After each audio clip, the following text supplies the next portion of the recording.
Oh,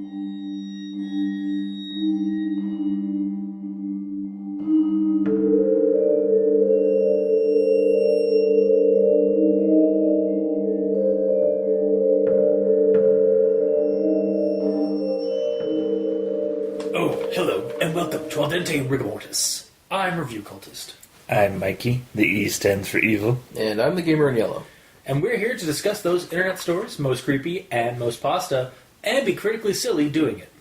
Tonight we have the statue, or the angel statue. A variation of the clown statue, which is invariably a version based off of an older urban legend called the babysitter and the man upstairs. So just a statue. Yeah. We'll go with that. Yeah. Or a guy in a statue suit. Yeah. He's like a living statue. Yeah. Or it's more like Mario when he turns into Oh, a the... statue. Yeah, with the, not the, is it the Tanuki? It's Tanuki, Yeah. I think, yeah. Yeah, we're the raccoon feather. And anyway. What about that? So, the statue's on Creepypasta.wikia. It was posted by HandsomeChris. However, I'm not, like... You're not entirely certain that it's handsome? Well, the story itself actually says on his... I actually looked up his little entry. Is like, my name's HandsomeChris, not because I'm handsome, but because that's my poster name. Okay, fair enough. But anyway, this story...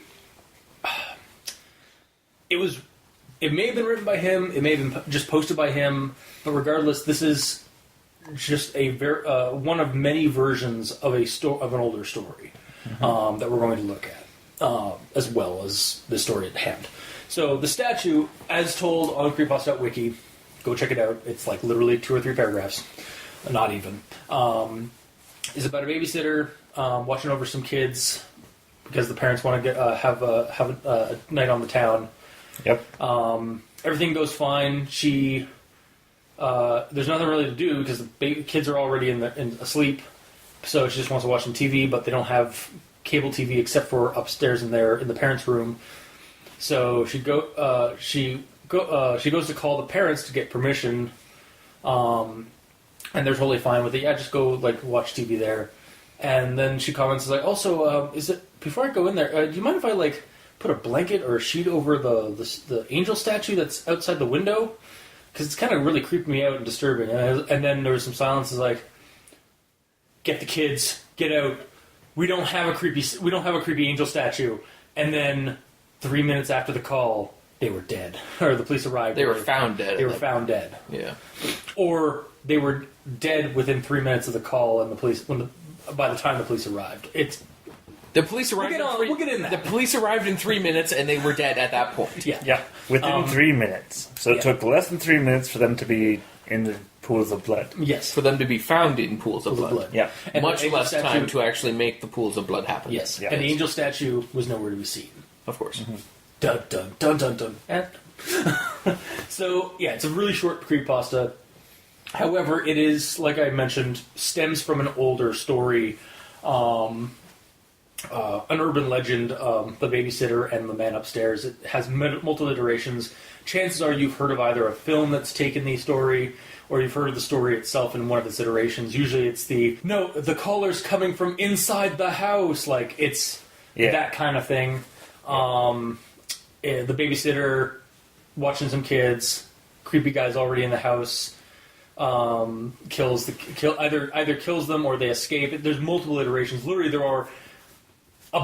there's a bunch of different versions of the story where the kids survive, the kids survive, the kids survive, but the babysitter dies. The babysitter survives, but the kids are dead. Blah blah blah. It goes on and on and on. It stems from a urban legend that's came out of the 1960s, 50s.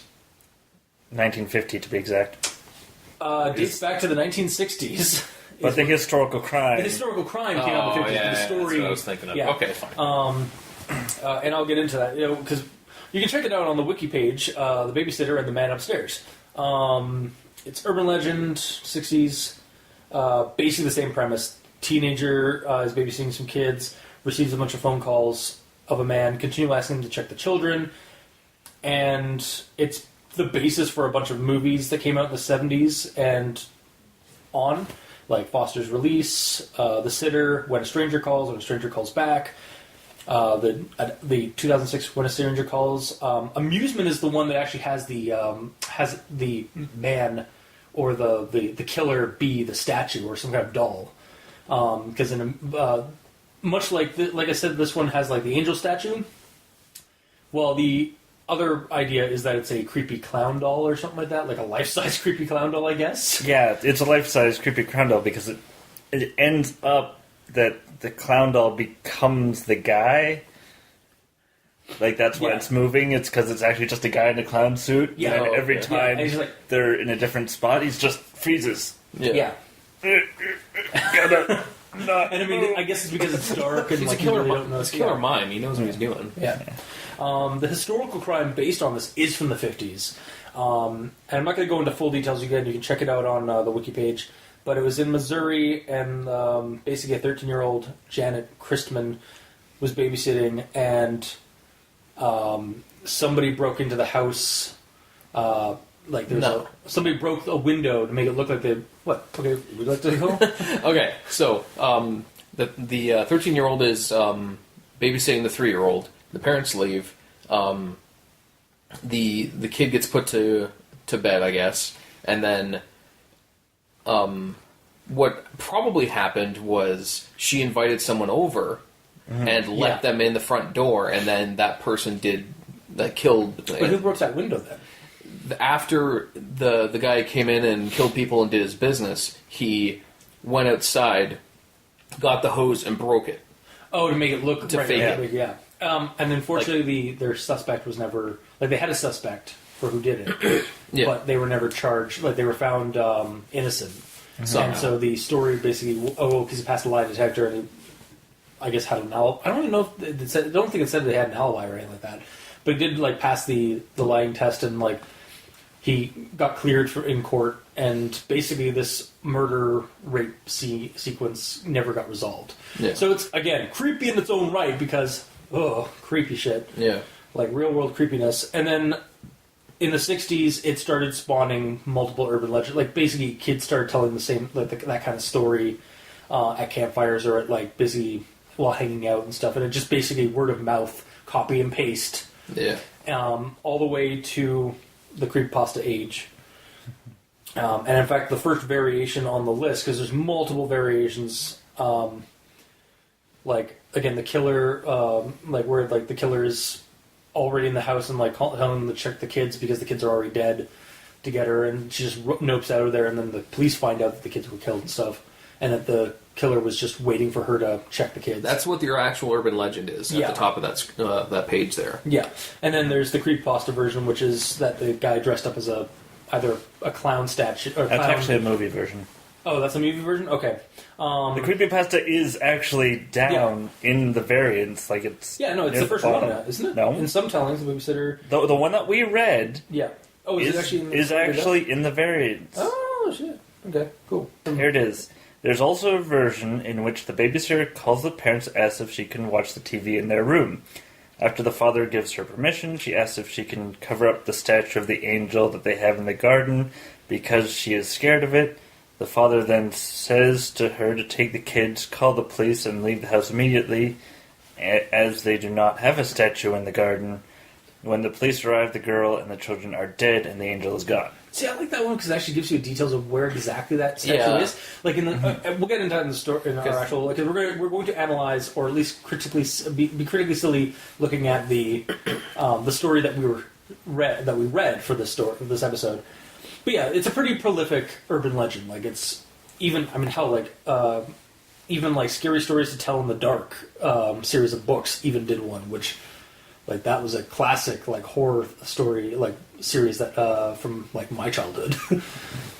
But yeah, so it's been done a lot. Classic urban legend, classic spooky story. And we're going to tackle the 2 or 3 paragraph long story of it on the Creepypasta.wikia site. So, just start off with my grammar Nazisms. And here's the quote.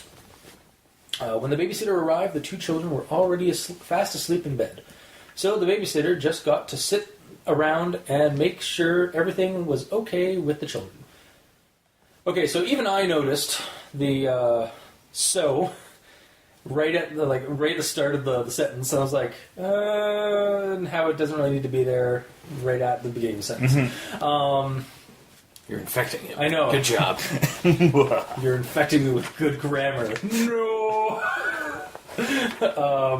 Also, maybe just had to sit around, not got.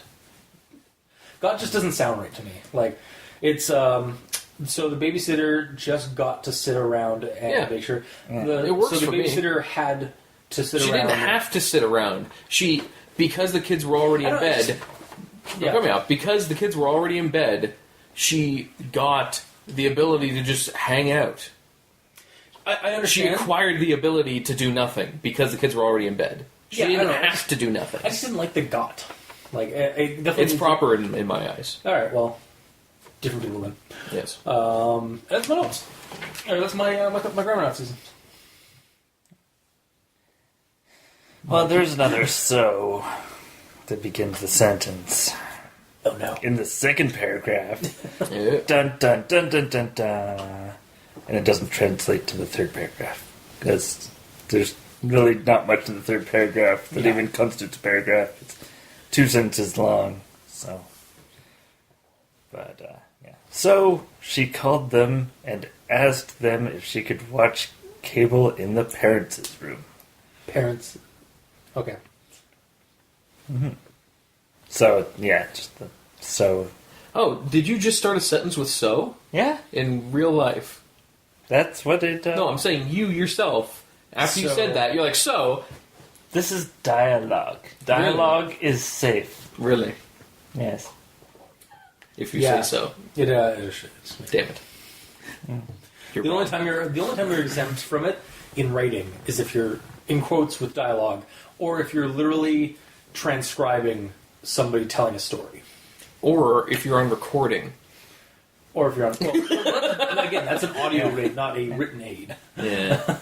Because Lovecraft did well, I mean, not just Lovecraft, but the one that stems out for me with that kind of stuff is Lovecraft tried to basically write a story in a yokel dialect, Yeah. and so it has you would hate it probably because it's all a story being written, but it's done in a yokel drawl from It's like if backwards. you were telling me a story. Exactly, Yeah. yeah. But it's a written piece. Yeah. So that's my grammar Nazi. So. Okay. Oh, You found one. I found one. I got one too. Actually, you found 2 technically, but he got one. Yeah, technically. So, So I'm winning. yes. Didn't realize this was a competition, but okay. It always is. You always seem to like get less than us, so I mean. Wow. I mean, the facts speak for themselves. But is it better to be blissfully ignorant or knowledgeable and driven into insanity? I don't know. Leave us a comment. Let us know which you think is better. Okay, but mine is essentially there's a tiny sentence that could just be blended into the next one better. It's the quote is I'm going to continue midway through, but it's about them going on a night on the town. Period. Then they called their most trusted babysitter. Period. When the babysitter arrived, comma, and it continues. Yeah. I feel like it would have been easier if you just connect it to night on the town. Period. They called their most trusted babysitter, and when the babysitter arrived, comma, continue the sentence. Yeah, that Yep. one probably would have been better. Because, Yep. that middle sentence is just, they called their most trusted We had that- babysitter. It's we too had that- tiny. Yeah, we had that happen last time we did or I think it was either Wolf Creek or Wolfman Creek or the Bunny thing or something where it was just two. No, it wasn't the Bunny Man. Where it was we were picking that as where there's too many periods, where they should have just combined 2 really short sentences. Yeah, where most of the time it's a whole bunch of commas or giant sentences. Yeah. That one was a whole bunch of tiny sentences. I actually have another run-on sentence, actually, now that I think about it. It's just, it also, on top of being a grammar Nazisms, it's also my first thought. Or I also had an actual thought with it. Well, that sounds like it's a good segue for you to continue. Well, Unless you... fine. Yeah. You're just continuing with this. If you were to move the so from one of the other sentences that has it at the beginning and put it in there to combine it, it becomes they called their most trusted babysitter. So when the babysitter arrived, the two children were already fast asleep in bed. Well, bam. I would say those are awesome parents. They're just calling a babysitter so that the babysitter can do nothing. Yeah. Yeah, And get in money. In which case, if they're already in bed, why does she phone them to ask if she can watch TV? Because she would have figured that out Because beforehand. it's going into someone else's bedroom to watch TV. Yeah. Like, I think they don't want Because the living room does not have cable. Yeah. So she's being nice and being, can I use the TV in your bedroom? Yeah. Yeah. But, I mean, it's something that you would consider asking beforehand, because, I mean, the kids are already asleep. And they're aware that the TV downstairs doesn't have cable because the parents don't want them watching garbage. And this is their quote-unquote most trusted babysitter. Yeah. So you think that she's done that a few times, so she knows there's potentially no cable downstairs. Yeah. She probably would have asked permission previously to use the one in the bedroom. Yeah. There's our plot hole. Yep. Yeah. Big black hole right there. All right. So that's it for your grammar analysis, otherwise? Yes. Okay, then we'll go into my grammar Nazi / actual thought, because and with this paragraph. So, of course, the parents said it was okay, but the babysitter had one final request. She asked if she could cover up the angel statue outside the bedroom window with a blanket or cloth because it made her nervous. So first off, it was kind of a run-on sentence. That's one sentence? Yeah. Then it's There was- not kind of, it is. That's very there was long-winded. there was of course, comma, the parents were okay with it, comma, blah, blah, blah, the one final request, ... She asked if she could blanket or cloth, comma, because it made her nervous, ... Yeah. 3 commas and ellipses. Yeah. So that was my first thing about this, is that run-on sentence. Second, is the angel statue outside? Like, Yes. like Yes. 100% on a roof, outside. on a roof segment or something? It Like, It close could be the one- curtains? Like, if you're nervous about it? It would be my first reaction. And then like, it sounded like it was outside, but it also kind of sounds like it might be inside to a degree, because like, why would you want to like just put a blanket over it if it's outside? Like, again, just close the shutters. I agree with you there. But other than that, it felt outside. And the way I envisioned it is they're on the first floor, like it's a one-floor house. And the way I envisioned it is you look at the window and, like, it's right there, like, right up against the glass almost, See, for some looking reason, inside. I thought that the parents' room and the bedrooms and stuff, I don't know if it actually mentioned it, or if I just like popped it in my head, that there was a second floor. It doesn't mention it. Okay. That's a safe And assumption, though. That honestly. and so like that would have made, like, when you interpreted it with the garden thing, that would have made a lot more sense. There's an upstairs and a downstairs, but the downstairs is a basement. Oh, okay, so there's only one floor, but there's a basement. okay, then that could have been Made clearer? I think it would have been a lot clearer if we had gotten the part that you had mentioned in your previous version of it, where it's in the garden. Yeah. That would have cleared it all up. Yep. Because the whole time I was reading the angel statue / killer on a rooftop segment, like just like because I know because those exist on some houses, where it's just like, I'm like a little gargoyle. I'm right up against the window. Can you see my breath? Oh God! Except it was a gargoyle. It's like it was a time of darkness. It was a world of fear. It was the age of angel statues. Da da da da. I don't know. Also, the whole thing about like to kind of expand on what you guys were talking about with asking permission to go into the house, into the bedroom. Did she check the parents' room for the cable TV and then ask permission? Like because it's outside of the parents' bedroom's window. Did she like go up and like, oh, I'll go to the cable? It's like, oh, that's a creepy statue. And I'm gonna go. Maybe I should ask first before going in and like watching. Yeah, it sounds like she walked in the room, and she's like, "Oh, I should call before I use their TV." Yeah. So she's standing in the room. But it wasn't really. Oh yeah, that would have been even creepier. Well, I think that probably could have been added, like that detail of like her calling from the bedroom. Yeah. Are you saying that you don't like that? Okay, That was I'm going to count. I have a counter for this. I'm okay with having more details in a horror story, as long as, like, except when it comes to the monster.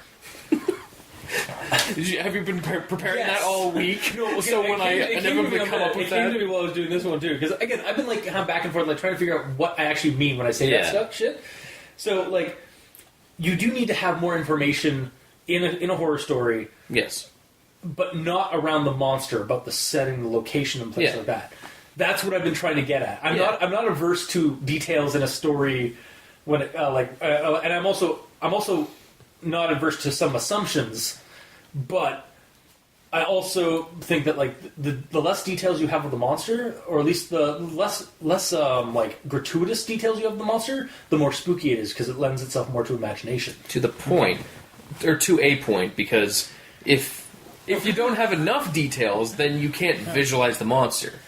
So, for example, in this, all we have is Angel statue. So yeah, because that's all the viewer. Oh, that's all our character sees. Like, is it in a dark shadow? But then it's like, we don't have a statue, and then the statue was gone. So it's like it leaves. I think that when it comes to describing a monster, there is a fine line trying to figure out. Like, because what kind of monster are you trying to portray? Are you trying to portray just a killer? Like, do you want to have a defined, like, slasher flick killer, like Jason or, like, Michael Myers? And even then, like, tall guy with a mask looks kind of like with a pale humanoid mask. That's all you need, really, for Michael Myers. But with this thing, like, okay, so this kid, like, is in a dark room, like, I'm assuming, or, like, at least a very poorly lit room, because otherwise how would you be able to see something from outside at night? because it's right there and being lit up by the room light. No, actually, when you turn on a light at night, you can't see outside. You can. It's very hard for you to see outside. Whereas if the lights are off, you have a lot more visibility on the outside. You're not listening, though. I'm saying that the way I visualized it is that window there. Yeah. It basically the angel statue has its nose almost touching the window. Okay. And it's So white. if you had the light on, that would be lit up. No. Okay. It's white. Hang on. White angel. Which Hang reflects on. light. Hang on. And it's touching the window. I can't. All right. All right, here you go. What I'm getting at is, like, yeah, you might be able to see some of it, like, by the window, if it's right at the fucking window. Although, I gotta ask a few more questions if you have a statue that's right at your window like Hence that. why she's calling and why Yeah. she's disturbed by it. Because if it was 100 feet away, she wouldn't even notice it. No, yeah, no, again, because, again, we have to assume that's at night. Like, this whole situation is It's after 10. Yeah, so it's dark. Yes. When you have a light on in the house, you don't see details outside because it's always black. You can if there's a street light. Yeah, but there's probably not a street light. Why not? How do you know? There's not enough detail. Tonight, I'm going to put on a white mask, and I'm going to stand by your back door there, your back All window right. there. Okay. Well, let's do this. Okay. Yeah. Let's prove this theory that we both have contradicting opinions on.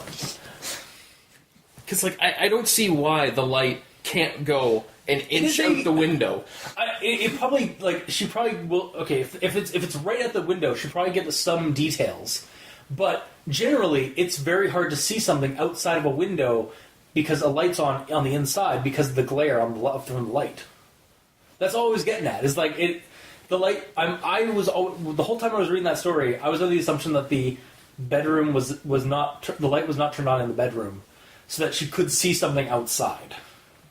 Because it's it's much easier to see something outside. I know, you've said that 100 times. Yeah. You don't need to keep repeating yourself. Okay, well, But the way, I'm just saying, the way you're saying it, it almost sounds like you're talking about it specifically in the situation where it's in the garden 100 feet away. If it's a full moon. that is iffy, man. Like, it's still kind of iffy. Comment if you agree or not, based off of our rambling run-around debate / argument. I don't even care anymore, you're wrong. All right. Next thing is the police found. And this is the part of the police found the children and the babysitter slumped in the pool of their own blood within 3 minutes of the call. And my confusion with that one was it?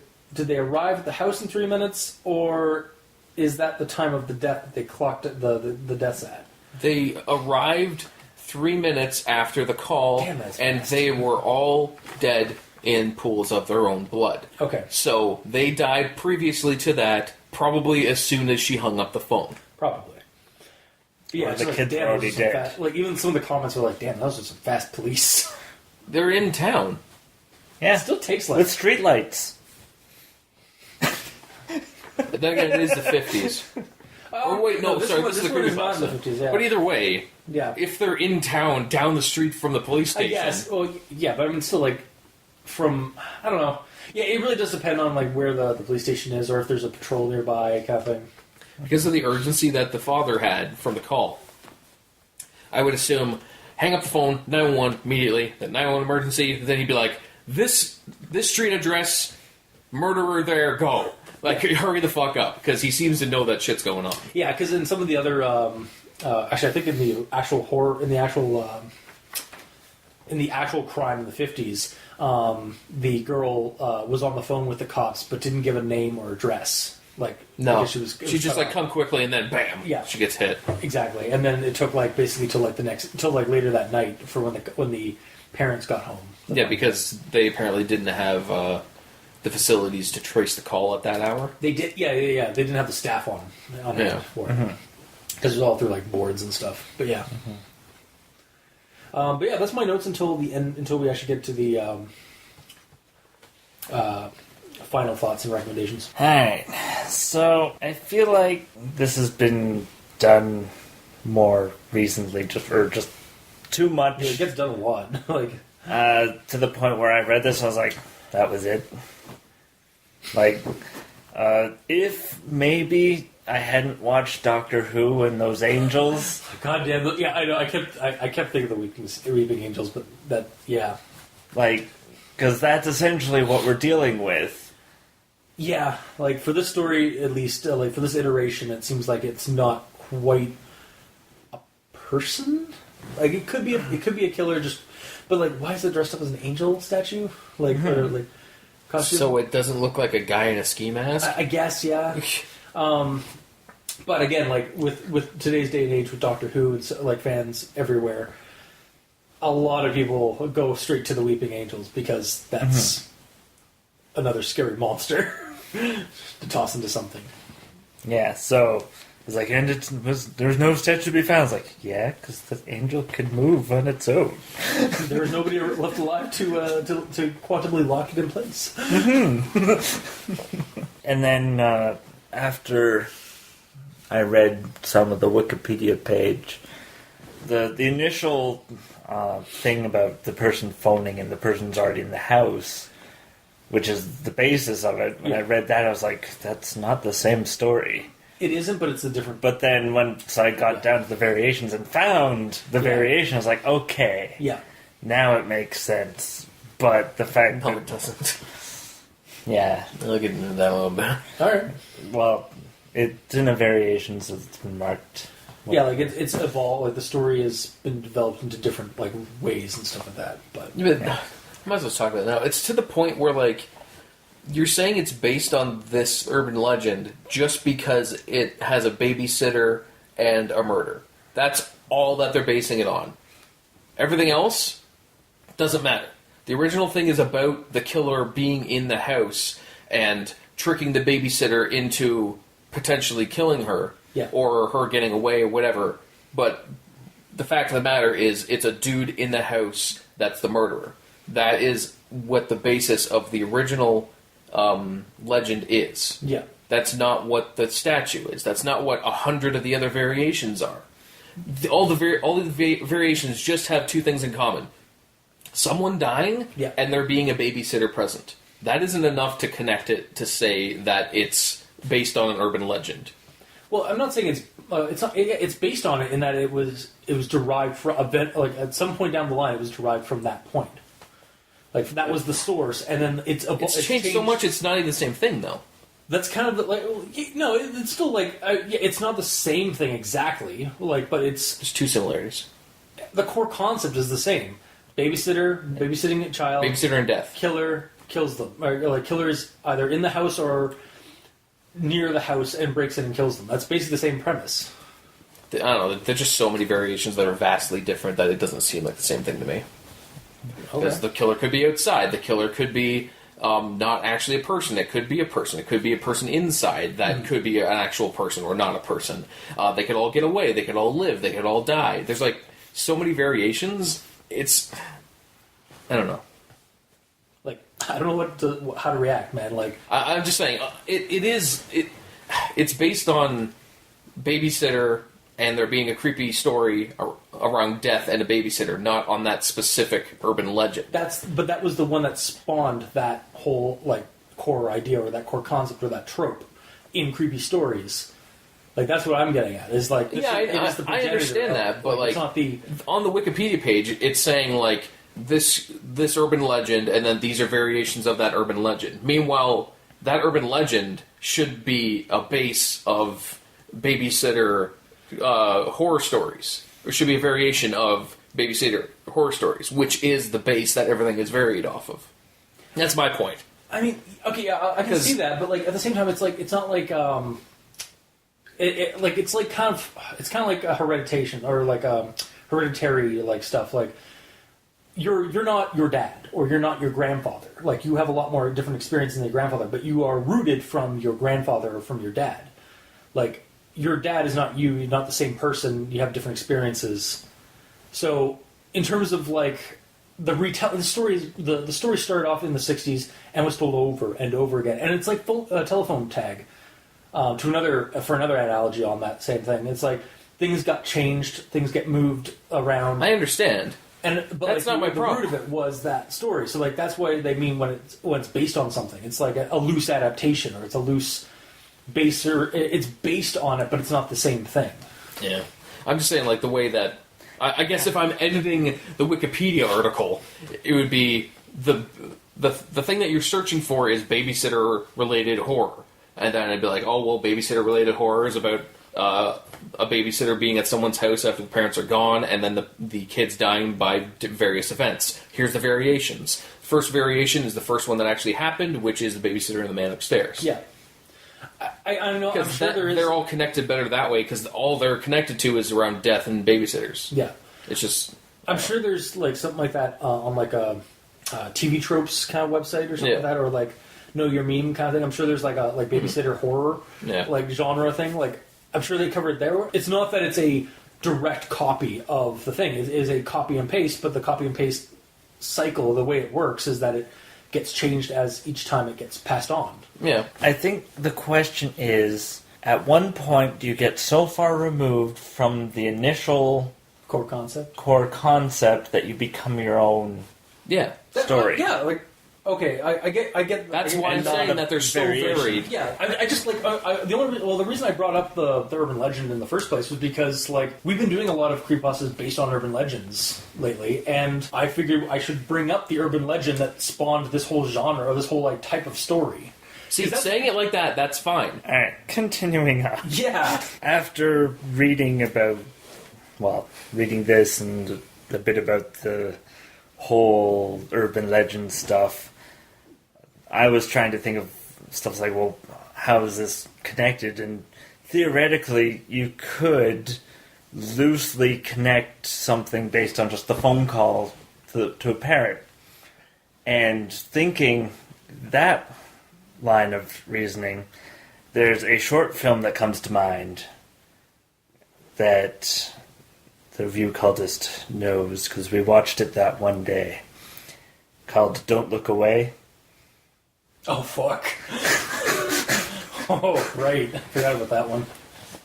Yeah. Yes. Do you want to go into that one then? Or the context? A little bit. Yeah. So basically, there's this girl in her room getting pretty and whatnot, and then she looks outside, and there's this being there, or a guy there just standing. With a weird like thing over his head, right? Yeah, with a weird sort of mesh over his head, and he's wearing a sort of decrepit suit and whatnot, and she ends up either getting a phone call from her parents or phoning her parents, and she says, there's a guy outside the window, and like, don't look away from it, I'll be there right away. Yeah. And it's sort of that came to mind because it's sort of the same scenario. It's like, okay, get out of there. Or Yeah, it's a different, like you were bringing up with the babysitter thing, is a different is like the same concept but a different like story. This one is basically taking another aspect of that idea, like the phone call thing, and like being told to do something, and they'll be right there. It's the same kind of like that one concept is taken and made into another story. Yeah. It's flipped around backwards, technically, because Yeah. in the statue, it's the phone call is run right now. Yeah, Well, whereas this in one that, is- it's don't move at all. Yeah. Yeah. Well, that one's playing more on that like whole quantum locked thing, like Yeah. Because again, I keep saying it, but like I guess we should have some context. The Weeping Angels in Doctor Who are they call them quantumly locked in that it's like the booze from Mario. If you see Or SCP. or the SCP guy, if you watch them, and I think with this case you can also blink and maybe not the Weeping Angels, but with that one creature, as long as you just keep like in that direction and watching it, it can't move. But as soon as you turn away, it's suddenly right behind you. Yeah. Kind of thing. It's like quantumly teleport. It's able to like teleport or move through like super like inhumanly fast or supernaturally fast. But is only if it's not being observed. It's like the observer effect or something. Like that. Yeah, it's a mechanic that's been popularized now because of Doctor Who's Weeping Angels. Yeah, so just that little thing, which was sort of the parents almost acting the exact same way as like, oh, we don't have that, or oh crap. Yeah, like the parent knows something. Yeah, so that was my main thoughts. Alright. Actually, I have nothing left in regards to the statue, but I have a couple things to say about the urban legend. So, first of all, I'm not 100% sure how the kid didn't get caught in the actual crime. I know it's the 50s. Shitty legal system. I know it's the 50s, so, but like, you figured they'd be able to find some kind of forensic evidence. Maybe the kid. Well, I mean, forensics is Yeah. more modern. Is it? Yeah. Yeah, again, like, I don't know Like, the tech level back then. I think if in the 50s, I don't think they had DNA testing. No. That much. So like, yeah, that was the other thing. Like, also like, yeah, they used lie detectors. Yeah. And like, they've proven that lie detectors aren't like all that great as long as you have the right composure and the right like attitude and like heartbeat. Like, it's all about your heart rate and stuff like that. So, yeah, again, it's just kind of a shitty situation of reality. It's like imperfect justice system. So we got away with it. Yeah. And then my only other note is in regards to the title of the legend. So, the legend itself is called The Babysitter and the Man Upstairs. Yeah. And it's based on an actual crime that happened in the 50s where there was no man upstairs at all. Yeah, for me, I think that was like they used that as that was the originating point. Like that was the originating crime that like spread probably in the news and such. And then in the 60s, the kids started telling people about like they basically started telling the story that was similar, like based off of that initial story, but again elaborated on it, changed the formula a bit. Again, like the story started off as one thing and then has evolved into something completely different. Like it's no longer even like again like it jumped semi literary like fiction by jumping from urban legend to creepypasta.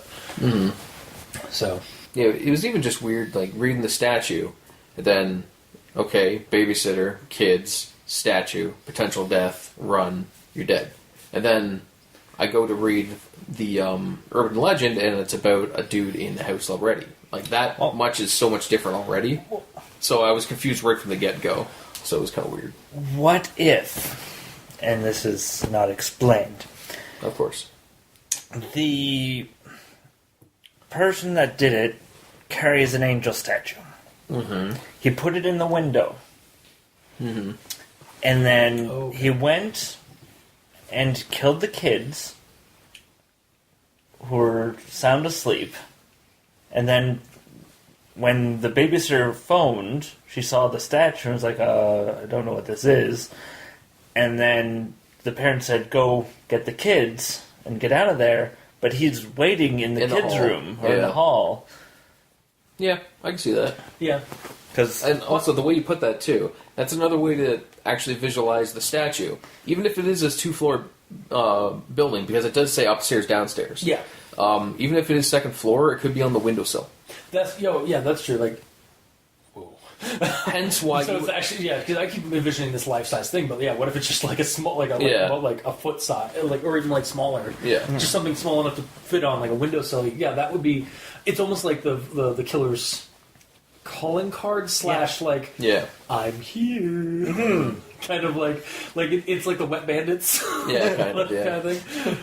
A little darker, but yeah, obviously. Or it's like there was a movie. I don't know if you guys ever watched the show Millennium.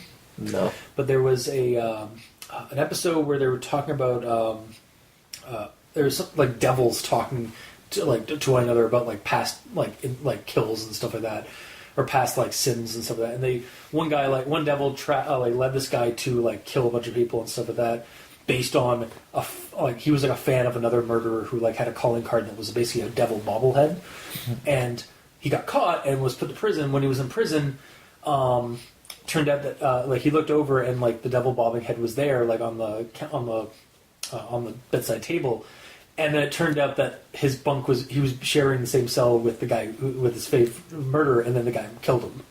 Yeah. Either that or it was like in a hotel or something like that, and like basically the murderer got murdered by his favorite murderer. But yeah, like again, it was like that killer would have the bobblehead pop up and then kill his victim, like just to kind of give like almost like a calling card or like a kind of a preview of like oh shit, he's already there, or like some kind of like tease. It's like I'm coming to kill you kind of thing. So yeah, it could be the same thing with the angel statue in this regard. Yeah, it'd be nice if, like, again, just like with any short story, it'd be nice if it was elaborated on. Yeah. If they elaborated it on to the point that they looked through the house and there was extra footprints in the house, in the kids' room and everything, then that would help to show that, there was a second guy in there. It wasn't just the statue or whatever. Yeah, because, I mean, again, it could go either way. Either it was like the statue itself is the entity, or it's a killer that's using a statue or posing as a statue.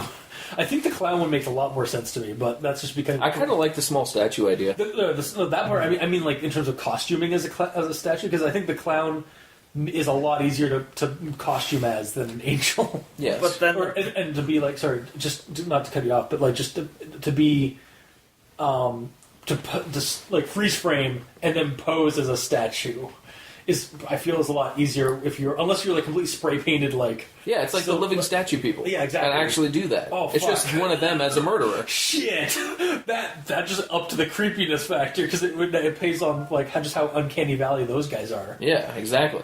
Do those exist in like North America, or is that like strictly a European thing? I don't know, to be honest. Probably. They're probably everywhere. Oh no, yeah, that's true. Because like there's a whole mime school in like in San Francisco. I just realized. And I'm sure there's other places, but like mimes are everywhere. Because that's where the band Steam Powered Giraffe came out of. They graduated from that school, and then decided to do their cool, creepy, like robot animatronic band. Using their techniques. Anyway, sorry. Final thoughts, I guess, then, and recommendations. The story, well, you're going to hate this then, I guess. The story is practically age-old at this point. From the urban legend that passed from person to person since the 60s, and probably even before that, like with iterations before, like they pinpoint at the 50s, but like people, actually, I don't know if you saw in the comments and stuff that were like saying like this story, this like idea of like this, of again, like a babysitter or somebody looking after kids, and like the killer was already there, or like the killer was getting at them. Probably a little bit older, even older than that, than the 50s, and even older than like the story's been probably around even before that killing. It's just that killing kind of sparked the more modern version of it, or the more modern interpretation of it. And this whole like the story itself, like the story of the statue, the angel statue, is just is just another version of this story, or iteration of this concept. Does this version hold up though? Maybe like I could see myself like telling like down like back in like a ways back, maybe like my early teens or something like that, telling somebody at a campfire, or like telling somebody in like a passing like dialogue, or that we just want, like when we're just telling spooky stories, like while we're walking around at night and shit, telling them about these kind of stories and stuff like that. But other than that, that's basically about it. Like, I think if this was to get revamped, like this, the story that as it is on Creepypasta.wiki, a lot more information and details regarding help build up the visuals and to flesh out the atmosphere of the circumstances building up to the point where the find that the angel statue isn't supposed to be there, and then the killer drops. Otherwise, it's just a simple retelling of another classic urban legend to me, anyway. So that's my recommendations. I tangentially recommend it, but I feel like it could use a really good it could use a revamp, like some fleshing out of the details and such. Mm-hmm. So, my recommendation is tentative, like it, sort of like yours, where it's short enough that you don't really lose anything by reading it. Yeah. And it does sort of have a little bit of creepy factor, but then it's been done to death. So watch Don't Look Away instead. Yes, actually, I would definitely agree with that. Oh, my turn. Yep. Meh are kind of the responses I get from this, because, like, yeah, it's like what you said. It's short, it doesn't take a lot of your time, but what's the point of reading it when it doesn't do anything new? Yeah. The only new things it does are the things we talked about, which are only possibilities of what happened in there because nothing is fleshed out. Yeah. If it was longer, to the point that they say that there is a short angel statue on your bedroom windowsill, And it's really kind of creepy. outside the window, can I open up the window and cover it up or close the blinds? Yeah. And then we don't have anything, and then she hears a rustling in the kid's bedroom.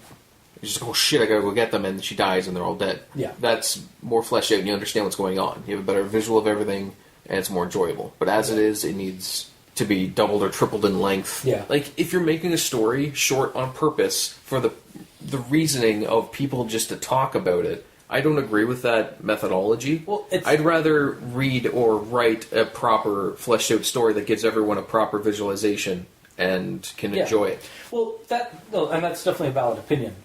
But there is that niche group of people out there that do like to have speculative short fiction, and not even speculative short fiction in that speculative the genre where you wonder something and then flesh that all out.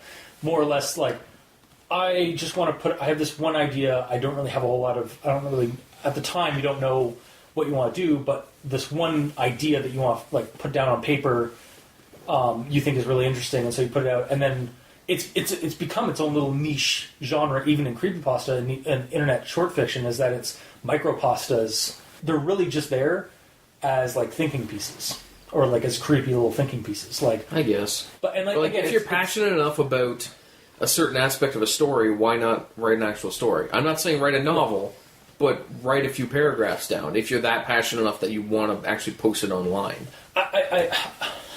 It's just weird. My recommendation is or meh, or meh.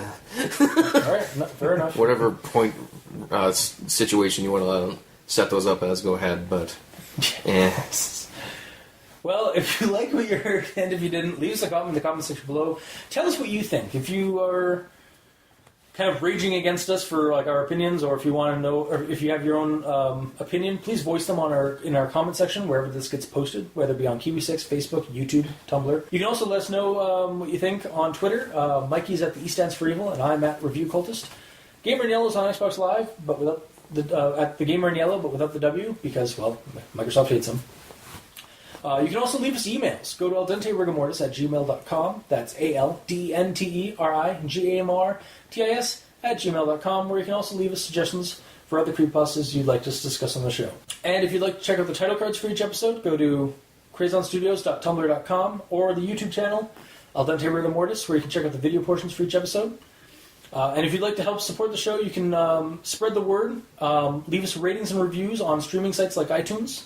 Lets us know how we're doing and helps us spread. And you can also check out Patreon. Go to Aldente Rigor Mortis on Patreon and look up and check out the backer tier you'd like to support us at. We have behind-the-scenes content, extra episodes, special episodes, and early access, such as Aldente Reloaded and Aldente Revelations by our Gamer in Yellow and Mikey, the E stands for Evil. Mm-hmm. One being at the $5 tier, which is Reloaded, where Mikey and I reload old pastas that we didn't get a say in ADR's past, and also Al Dente Revelations at the $2 tier, where Mikey and I actually go back to those old episodes in ADR's past and see if we agree, disagree, or possibly have a revelation. So, until next time, I have been your host, Review Cultist.